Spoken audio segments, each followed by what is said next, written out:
Hello guys.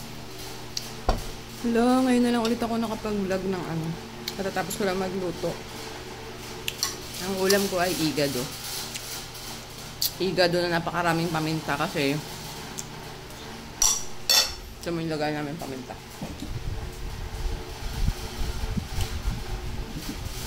Hindi, ito. Excited na ako kasi namamadali na ako.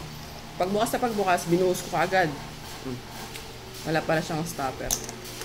Bad trip. Tapos gumawa din ako ng salad na okra.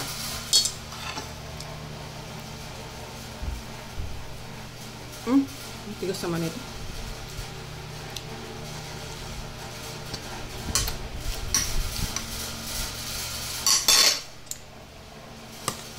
Kasi sobrang favorite ko ang okra. Pero marami may ayaw nito. Nalidiri sila.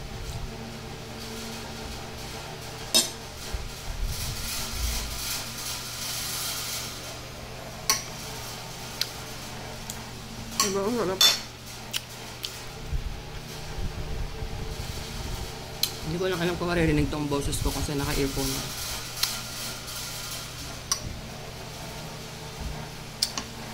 Kasi ang tagal ko lang gusto kumain ng igado. Hindi ko siya kabisadong lutuin. Wala lang, hinula-hulaan ko lang kanina. Kasi usually naman sa mga niluluto, hindi sa bisa lang. Hindi makita yung pagkain ko.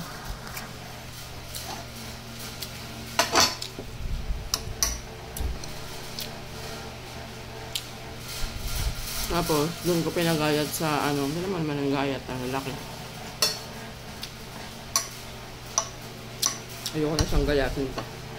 Ang ingay ng fan.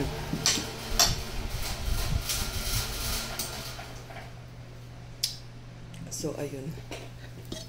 Ang sarap ng salad ko na okra, oh. Meron tong itlog maalat.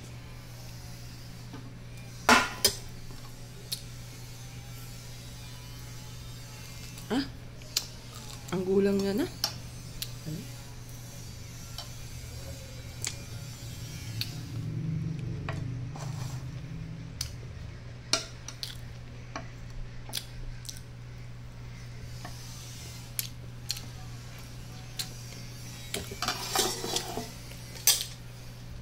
Sobrang sarap.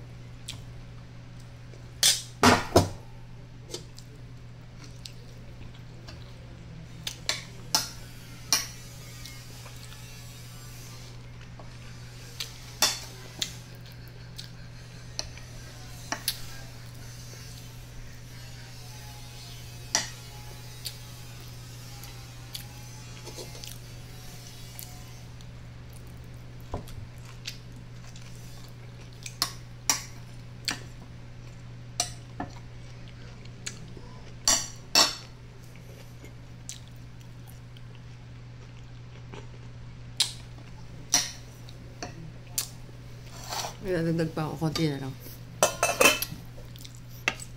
Hindi ko alam kung nasa 500 na ba yung distan. Bagal na yun. Ano oras na ba? Hindi ko alam kung anong oras na.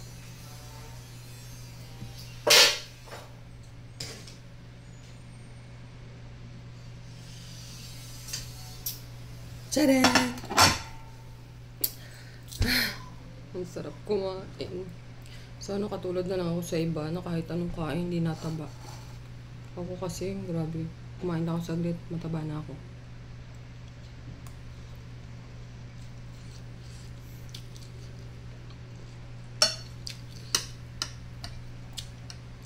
May ibang part na baboy na matigas.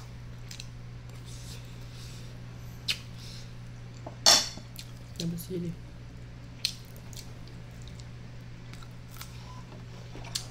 Gusto ko yung yung sobrang init. Tapos lalagyan mo ng sili.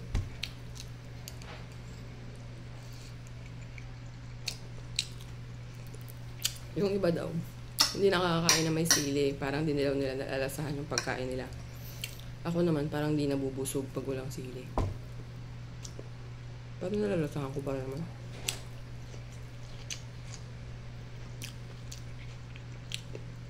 Tapos minsan, pag ayaw ko ng ibang ulam, chicharon lang uulamin ko. Kaya chichirya. Ganun siguro talaga pag marunong kang magluto. Masyado kang maghanap ng panlasa. Pero ganito yung tatay ko, naman ako to sa tatay ko. Yung tatay ko, hindi talaga yung kumakain ng manok. Mula bata pa siya. Sabi niya, kwento niya, nung bata pa daw siya, nakita daw niya kung paano pinatay yung manok. Mula daw nun, para siyang na-trauma. Hanggang ngayon, 70 years old na yung tatay ko. Ayaw niya ng manok. Kahit pa fried chicken sa Jollibee, mang inasal, kahit anong luto, basta manok. Nahilig siya sa isda. Yung nanay ko naman, kahit ano yun, wala naman siyang ayaw.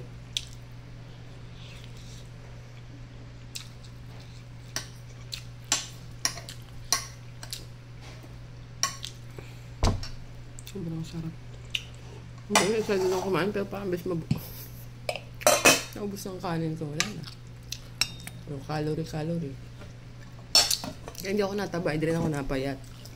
Kasi maintain lang. 1,000 na yata itong nakain ko, no?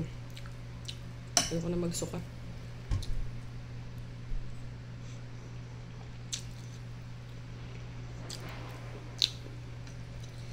Tansya na lang. Kasi yung isang mangkok, 300 agad yun. So, siguro 500 na ako. Tapos yung ulam ko, 300. So, 800. Ano pong kakainin ko? Anong kakainin ko mamaya?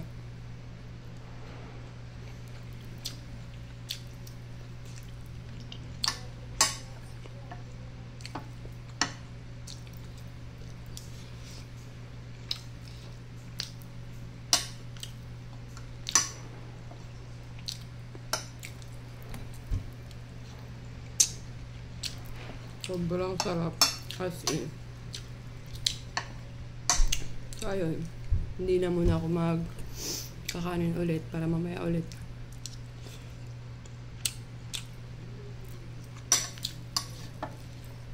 Kasi na-consume ko na agad yung 1,000 ngayon. Bala ko sana 1,000 calorie lang ako sa isang araw. Paano maging 1,000? Minsan may nagaya ng inuman sa gabi. Siyempre, mga pulutan. Binawag ko din ito. Patay ng baboy. So, yun lang guys. Salamat sa panonood po.